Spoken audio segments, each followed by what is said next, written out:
누가복음 15장 11절부터 24절에 있는 말씀입니다. 누가복음 15장 11절에서 24절에 있는 말씀,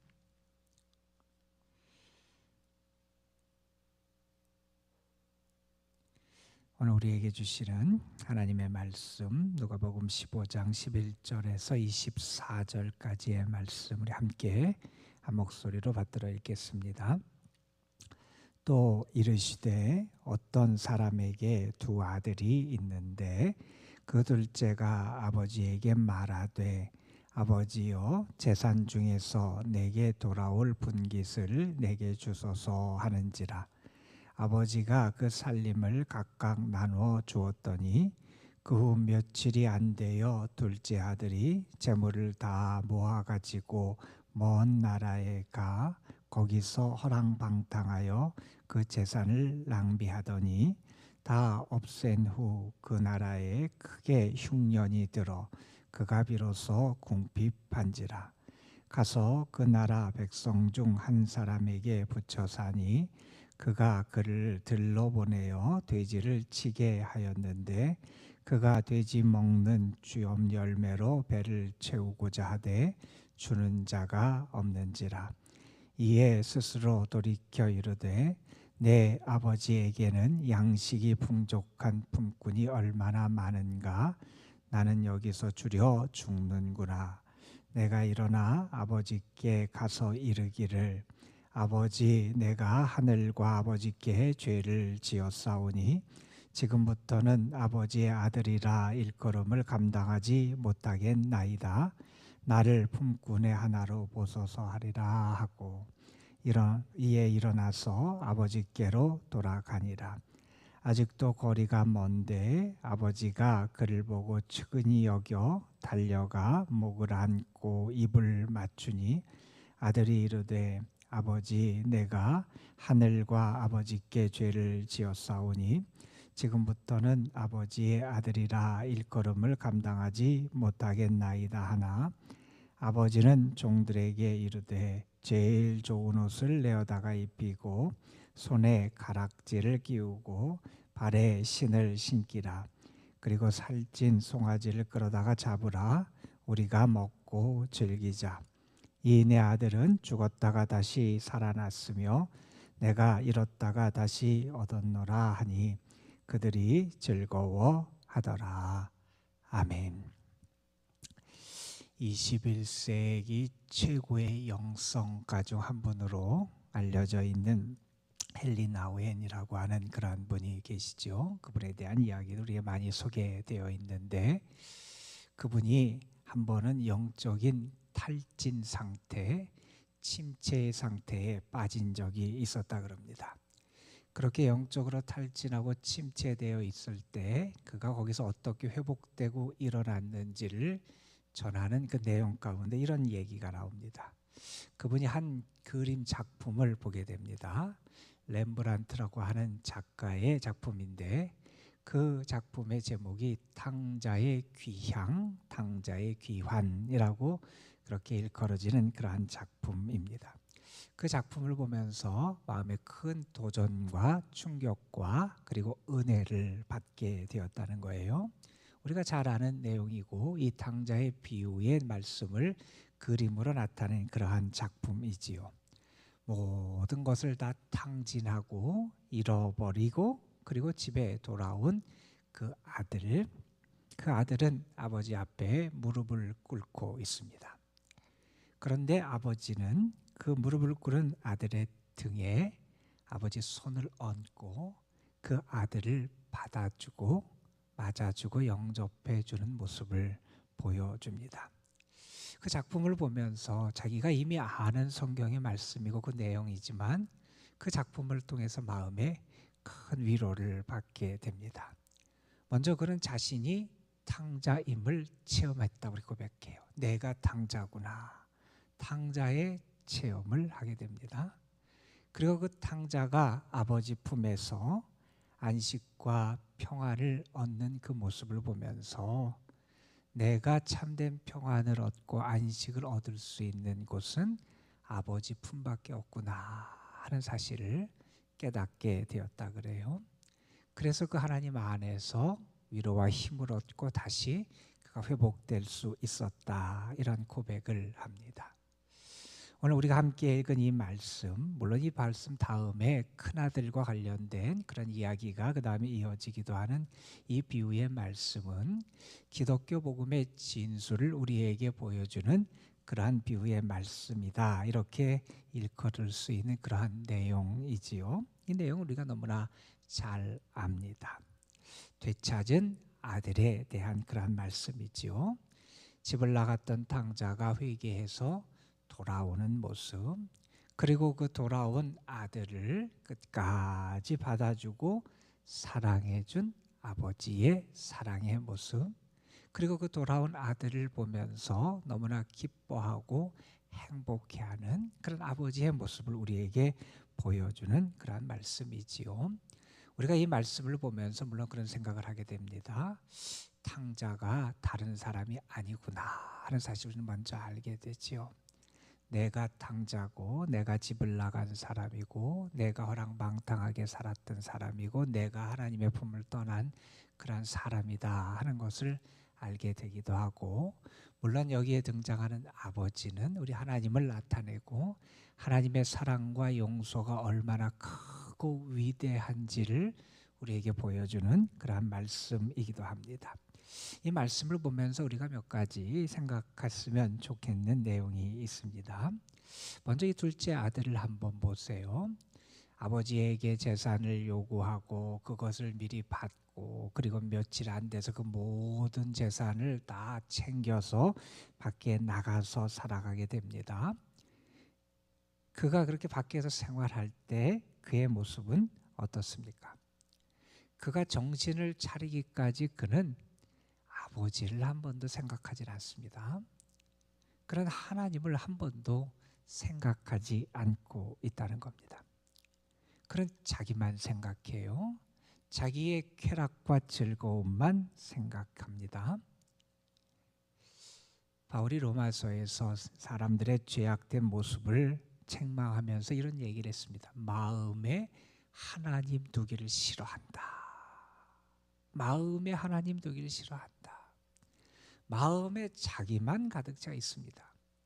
내가 어떻게 즐길까, 어떻게 먹고 마실까, 어떻게 나의 삶을 내가 이렇게 즐기면서 살아갈까, 나 자신만 가득한 모습을 보여주지요. 배를 줄이면서 죄정신을 겨우 차립니다. 그리고 그때 비로소 아버지를 생각하게 돼요. 엔도 슈샤쿠라고 하는 일본의 기독교 작가가 있지요. 그분이 이런 표현을 썼어요.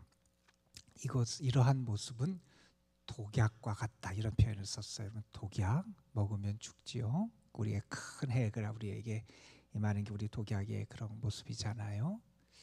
그분은 이렇게 내가 마땅히 관심을 두고 마땅히 생각해야 될 것을 생각하지 않고 중요하게 여기지 않고 그냥 다른 것에 관심을 두고 껍데기 것만 쫓아 살아가는 것, 다시 말해서 본질적이고 중요한 것에 대해서 무관심한 것, 그것도 우리에게 독약과 같은 거다, 이런 얘기를 합니다.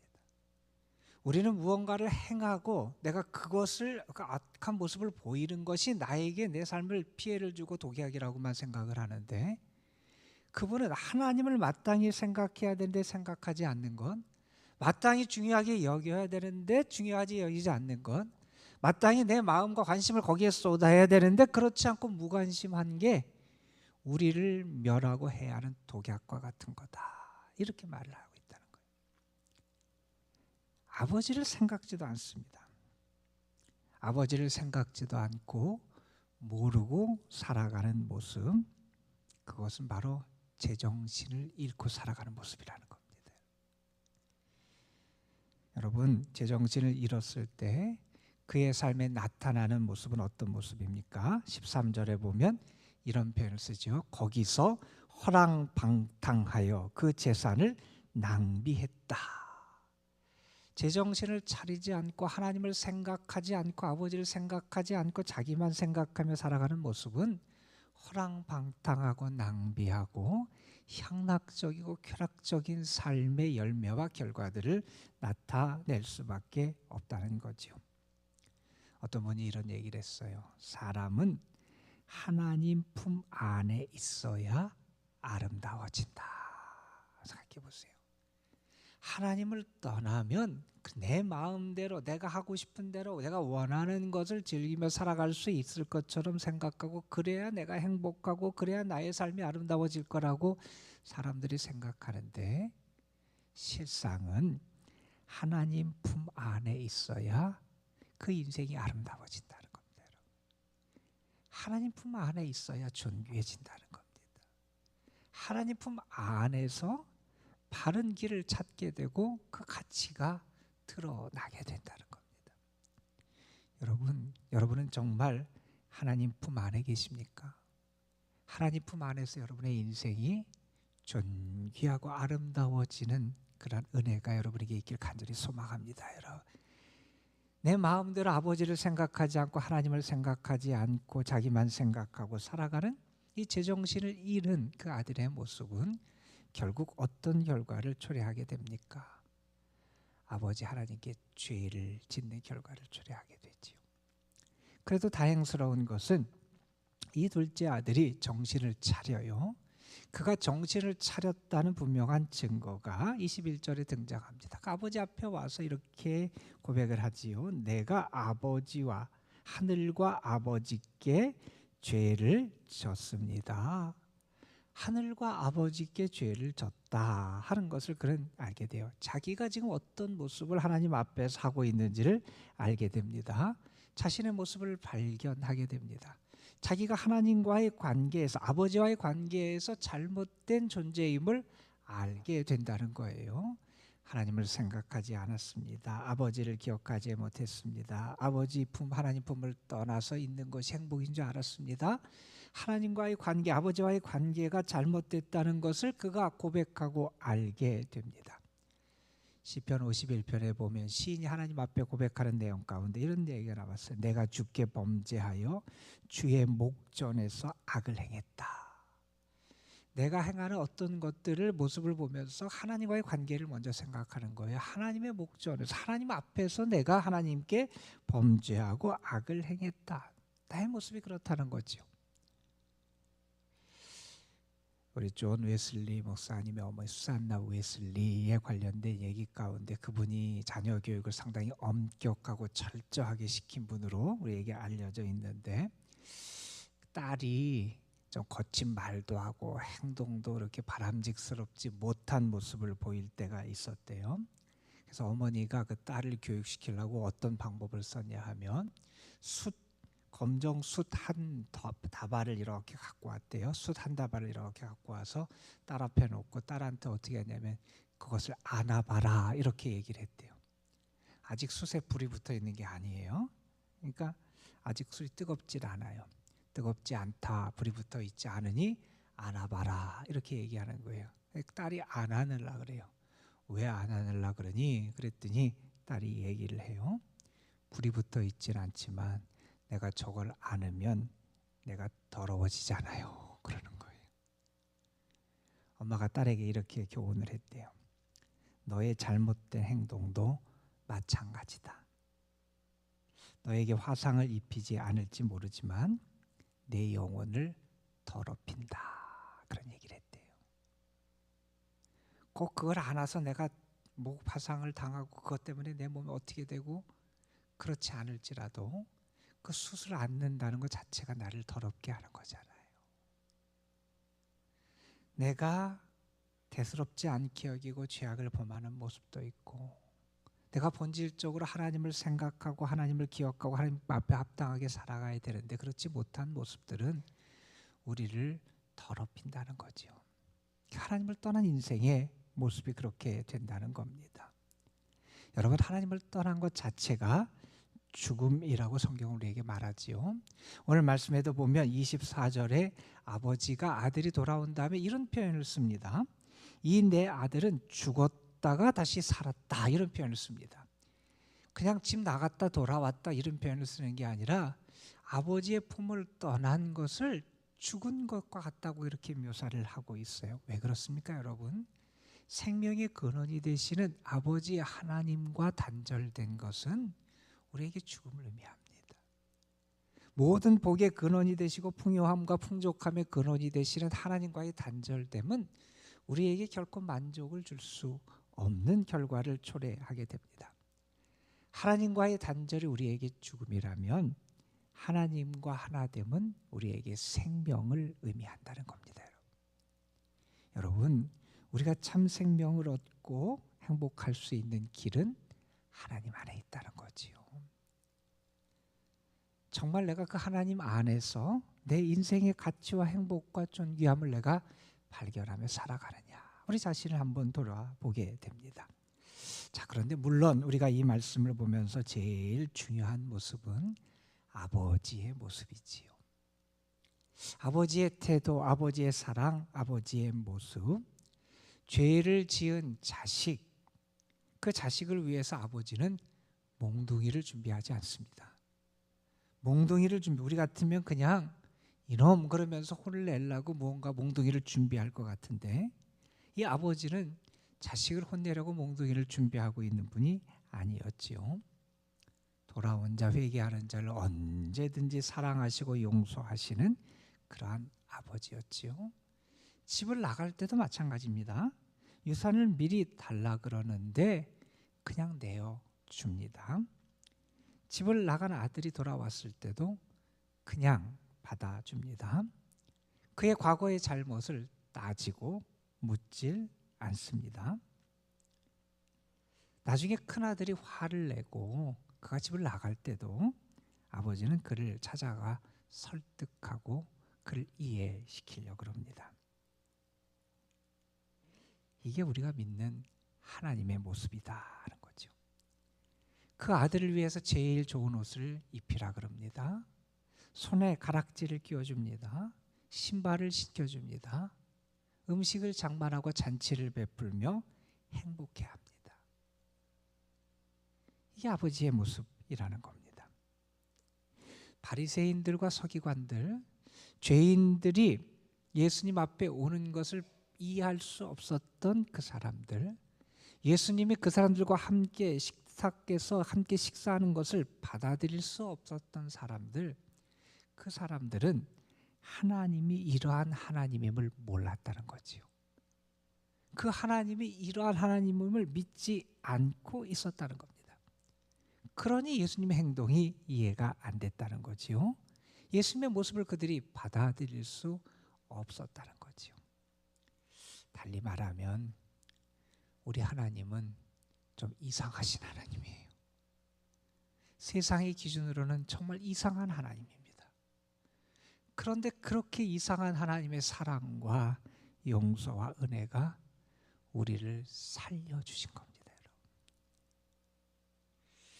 오늘 말씀을 보면서 우리가 너무나 잘 아는 말씀이지만 우리가 다시 한번 기억하게 됩니다. 내가 길 잃은 양이고요, 내가 죄인이고요, 내가 탕자였습니다. 내가 그래서 하나님의 사랑과 은혜를 풍성하게 받은 사람이다 하는 것을 우리는 먼저 기억해야 할 겁니다. 닥터 지바고라고 하는 그런 소설이 있지요. 영화로도 또 뭐 뮤지컬로도 많이 작품화된 아주 유명한 그러한 소설인데, 20세기 초 러시아에서 일어났던 그 격변기의 그 모습, 그리고 의사이고 시인인 지바고라는 사람의 일생과 관련된 이야기를 우리에게 보여주는 그러한 작품입니다. 그 작품의 마지막 장면에 등장하는 내용입니다. 여기 보면 그 타냐라고 하는 여인이 등장하는데, 어릴 때 아버지를 잃어요. 그런 경험을 했던 여인인데, 장군이 그 타냐에게 이렇게 질문을 합니다. 네 아버지와 헤어지게 된 계기가 뭐냐? 헤어지게 된 진짜 이유가 뭐냐? 이렇게 물었어요. 그랬더니 그 타냐가 대답을 합니다. 그가 가슴속에 간직하고 오랫동안 묻어둔 그런 이야기를 그때 합니다. 뭐라 그러냐면, 내가 아버지와 헤어지게 된 계기가 뭐냐 하면, 사실은 아버지가 내 손을 놓아버려서 그렇게 됐어요. 이렇게 얘기를 하는 거예요.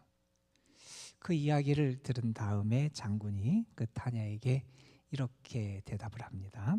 그렇구나. 사실은 그 사람은 네 아버지가 아니란다.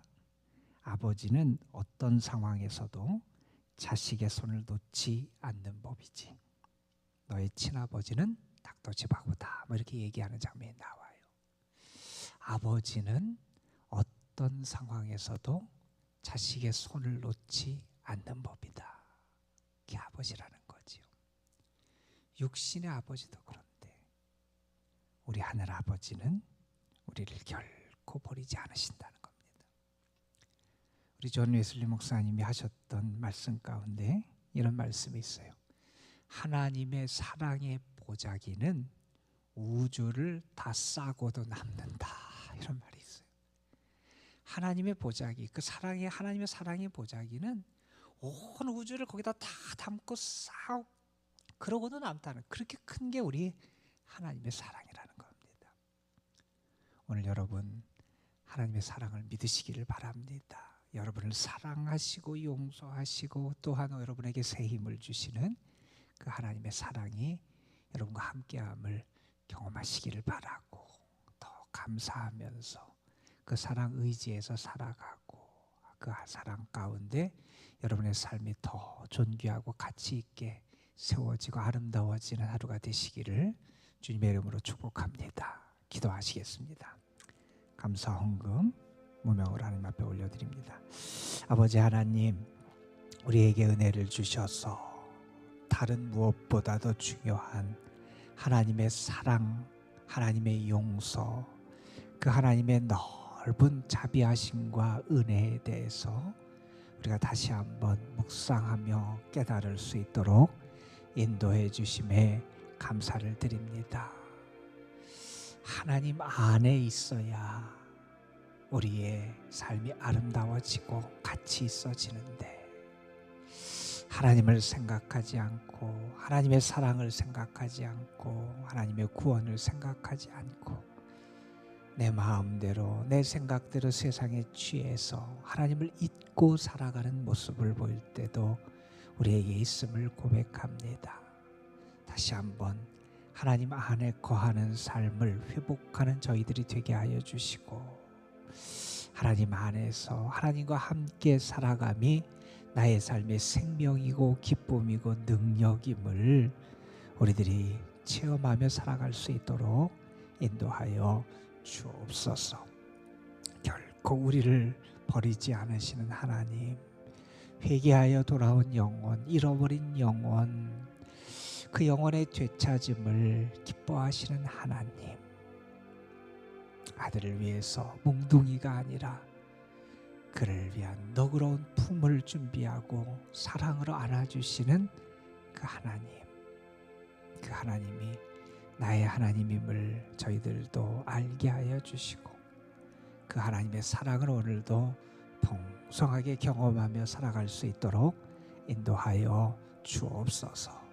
이 사순절기 다른 어떤 것보다 하나님의 사랑에 대한 확신이 우리에게 다시 한번 임하게 하여 주시고, 그 사랑을 의지해서 살아가며 그 십자가의 사랑, 구원의 사랑, 우리를 위한 그 놀랍고 위대한 그 사랑을 저희들이 더 풍성하게 매일매일 누리며 감사하게 하여 주옵소서. 이 시간도 하나님 앞에 드려진 감사의 예물이 싸우니 주님 받으시고, 이 예물을 통하여 주의 사랑이, 주의 섬김의 손길이, 주의 은혜가 나누어지고 흘러갈 수 있도록, 그래서 온 영혼이 주님 앞에 돌아오는 역사가 나타나는 그러한 은총도 허락하여 주옵소서.